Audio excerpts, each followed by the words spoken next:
जय शिवराय मित्रांनो, आज आपण सातारा तालुक्यातील इथं आष्टे या गावात आलेलो आहेत. हे तुम्ही बैल बघू शकता, दोन्ही बैल आहेत ना, त्यांचे मालक आहेत. त्यांच्यासोबत आज दोन्ही बैलांची आपण थोडक्यात माहिती त्यांच्याकडून जाणून घेणार आहोत. नमस्कार साहेब. नमस्कार. तुमचं संपूर्ण नाव आणि बैलाची दोन्ही नावं सांगा.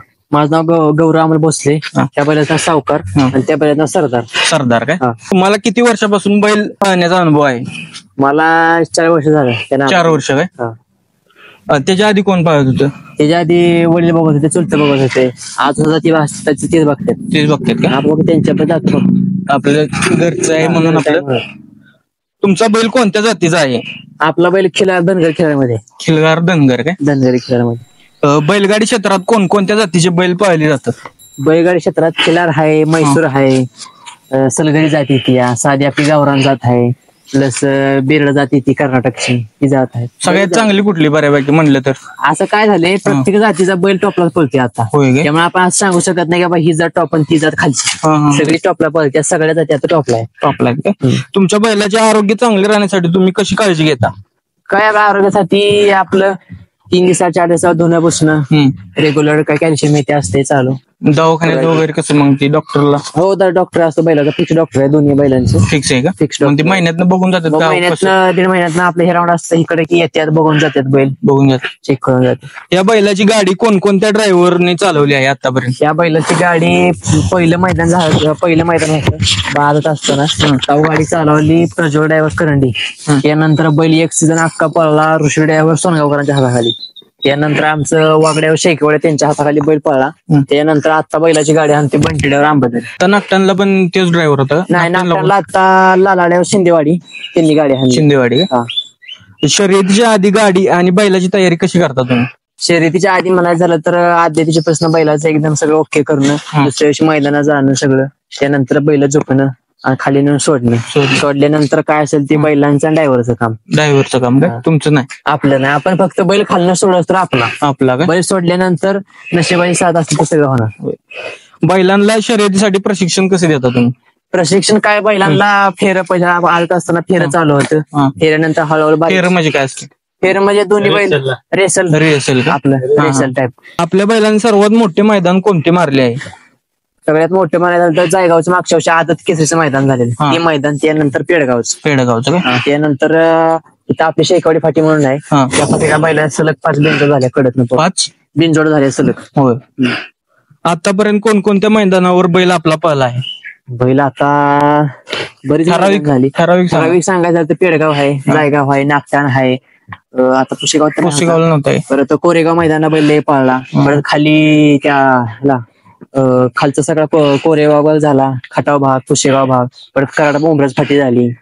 उद्या पण आहे ना कुठले? ते म्हणलं मग उद्या हा एक नियोजन चाललंय उमरज फाटीचं, झालं तर जायचं. मग ती कसं तुम्हाला कसं ठरवतात? कसं ते काय होतं, आपल्याला पुढच्या बैलवाल्याचा किंवा वासरावाल्याचा किंवा आपण एखाद्याला फोन करतो, बाबा आपला बैल पळतोय, ह्याचा बैल पळतोय, दोन्ही बैल एकत्र आले तर काहीतरी घडेल, आपण ते नियोजन लावून जातो. ते दोघांचं तुमचं हे झालं ठरलं की मग दोन्ही बैल ठरलं की जायचं. शर्यती दरम्यान कोणकोणत्या अडचणी येतात व त्यांना तुम्ही कसे सामोरे जाता? बैल शर्यती दरम्यान अडचण म्हणली झाली तर कसं होतं, बैल खालून सुटल्यानंतर काही गाडी आडवी येतात, ड्रायव्हर गावलं जातो, बैलाचं काय अवयव गावलं जाते, तेवढी एक अडचण आहे. मग शेवट कसं आहे, ते प्रत्येकाच्या नशिबाचा भाग आहे, ते नशिबात आहे तेवढं होणारच. बैलगाडा शर्यतीचे आपल्या परिसरातील महत्व काय आहे आपल्या सातारा जिल्ह्यात? काय झाले, आता बैलगाडी शर्यती चालू व्हायच्या आधी खिल्लार गोवंशाला कोणी असं विचारत नव्हतं जास्त.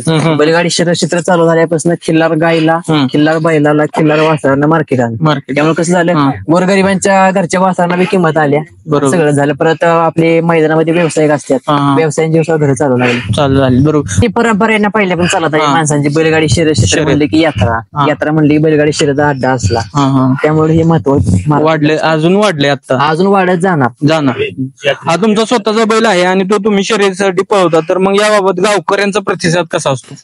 गावकऱ्यांचा प्रतिसाद सांगायचं झालं तर हाय आपल्या गावचं बैल आहे, आपल्याला सहकार्य करतात, आपल्या गावचं नाव करताय. काय कायला कसं भारी वाटतं ना, काय जर कमी बैल असले तर वाटते बाबा आपल्या गावचं बैल आहे, पळतोय, कुठेतरी नाव होते बाबा, नाव होते कुठंतरी, आपल्या बी गावचं नाव होते, पोरं आपली काय ते करतात आपल्या गावाच्या नावासाठी. न्यायालयीन आदेशामुळे शर्यतीवर झालेला परिणाम कसा आहे? जो न्यायालयाने जो आदेश काढल्यापासून 1 नंबर बैलगाडी शर्यत क्षेत्रात फरक झाला. फरक एक नंबर झाला. झालाय ना. शर्यतीसाठी होणारा खर्च कसा भागवता तुम्ही? शर्यतीसाठी खर्च आपला दूध व्यवसाय आहे. दूध व्यवसायात नसतंय, नाहीतर कोण नाही कोणतरी इकडे तिकडे बैलाचं थोडंफार देतं आपल्याला इकडे तिकडे पैसे, त्यातनं आपलं बघतोय. बैलगाडी शर्यतीमधून आर्थिक लाभ होतो का? तसं बघायला गेलं तर बैलगाडी क्षेत्रात आर्थिक लाभ काहीच नाही. जेवढं बक्षीस येतंय तेवढं बैलांचं खाणं पिणं असेल, मेंटेनन्स असेल, तर आपल्या बाजू मैदानाला काही रोज 4-5 पोरं येतील, त्यांचा खर्च पाणी असेल त्यात होऊन जाणार. आणि कसं असतंय, प्रत्येक मैदानात बैल आपला गट काढायला गुलाल राहायला असं नाही ना. कधीतरी बैल मार बी खाते, तो बी खर्च धरायला लागते ना त्यात. तर नाही जिंकली तरी मग ती नुकसानच आहे ना. एंट्री फी वाया, परत सगळ्यांचा खर्च वाया. बैलगाडी क्षेत्र भविष्यामध्ये तुम्ही कशा प्रकारे पाहता?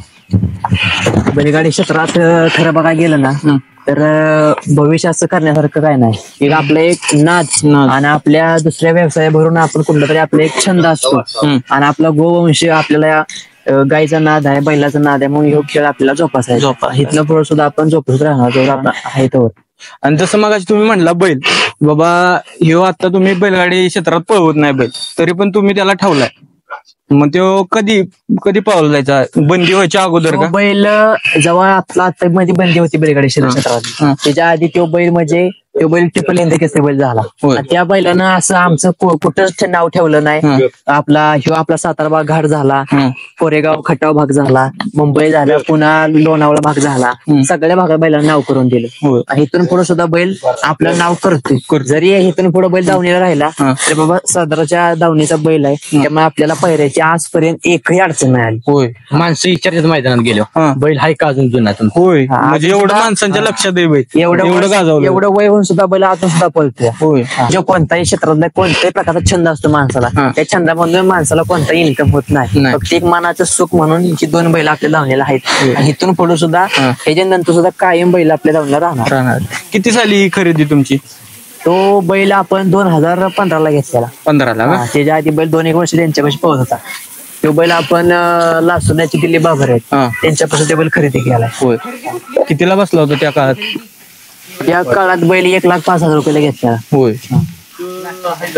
त्यानंतर मग कसं किती देणं मैदान वगैरे डाली मगाशी म्हणला तुम्ही? त्यानंतर पहिले 1-2 मैदान आमच्याकडे रुटीनला पहिल्यापासून बैल पोहत होता. त्यानंतर 1 महिना बैल कंटिन्यू रोज पळावला. आता माणसं म्हणते बैलाला गॅप पाहिजे असं, तो बैल आम्ही 1 महिना कंटिन्यू पळवला. एका महिन्यात कमीत कमी बैलाला आम्हाला 17 ते 18 गुलाल करून दिले. होय. बैल मार खायचा एकाडे गट काढायचा, सीमेला मार खायचा असा. होय, पहिला त्या धमक आहे. आणि अजून पण तब्येत अजून सुद्धा बैला धमक आहे. पहिल्यांदा घेतला तेव्हा अशी तब्येत होती का? परत तुम्ही रतीब वगैरे? पहिल्यापासून बैल असा फिटनेसला आहे. होय. बैल आपण पळत नाही बैल असं आपण त्याला रतीब कमी केलाय, खुराक कमी केलाय असं काहीच नाही. इथून पुढे जोपर्यंत बैल आहे तोपर्यंत त्याची आपण सेवा करत राहणार. त्यानं आपल्या बैलगाडी शर्यत क्षेत्रात आमचं म्हणा, आमच्या पूर्ण परिवाराचं म्हणा, आमच्या गावाचं, आमच्या भागाचं नाव त्यानं करून दिले. बैल आमच्या टाइम तरुण पिढीला यात सामील करण्यासाठी तुमचा काय संदेश आहे? कसं आहे, आता तरुण पिढी ह्यात प्रत्येक जण येते. मी पण आता काय नवीनच आहे, मी असं काय 10-15 वर्षाचा अनुभव नाही. आपण बी कसं आपलं शाळा कॉलेज बघून, आपला घरचा व्यवसाय बघून, आपलं एक नाद म्हणून बैलांवर जायचं, एवढंच. आमचं घरच या बैलगाडी क्षेत्रात आहे. होय. आमच्या आजोबांपासून म्हणा, आमच्या वडिलांना, चुलतांना, आम्हाला होय नाद आहे. तो बैल घेतला ना आमच्या आजोबाने घेतला. बैल आमच्या वडिलांचा चुलत्यांचा नाद त्यानं केला. आमच्या दोन्ही भावाभावांचं नाद करून दिलं, नाव करून दिलं. आता सुद्धा करतो. आमची बैल घेतल्यापासून आमची तिसरी पिढी महिला का चांगलं तुम्ही ते अजून टिकवून ठेवायला असं वाटतंय. बैल जवळ पळणार तो बैल पळवत राहणार. व्यायाम असतो झाला बैलाला, मस्ती करतो बैलाला, व्यायाम लागतात बैलाला. रतीब आता दोन्ही गुरांचा किती महिन्याला खुराक जातोय तरी अंदाजे? दोन्ही बैलांचा रतीबाचा खर्च सरासरी 8-9 हजार रुपये खर्च आहे. 8-9-10 हजार रुपये खर्च. महिन्याला काय खुराक काय असतो आता एवढं बैल? खुराक काय आपण असं लय काय घालत नाही. गोळी पेंड असते, थोडीशी डाळ, शेंगदाणा पेंड, भुसा एवढं. कुठे का वैरण असते आपल्याला? एक टाइम करा. किती टाइम दिवसात खायला असते यांना? 2 टाइम का? सकाळ संध्याकाळ. धन्यवाद माहिती दिल्याबद्दल.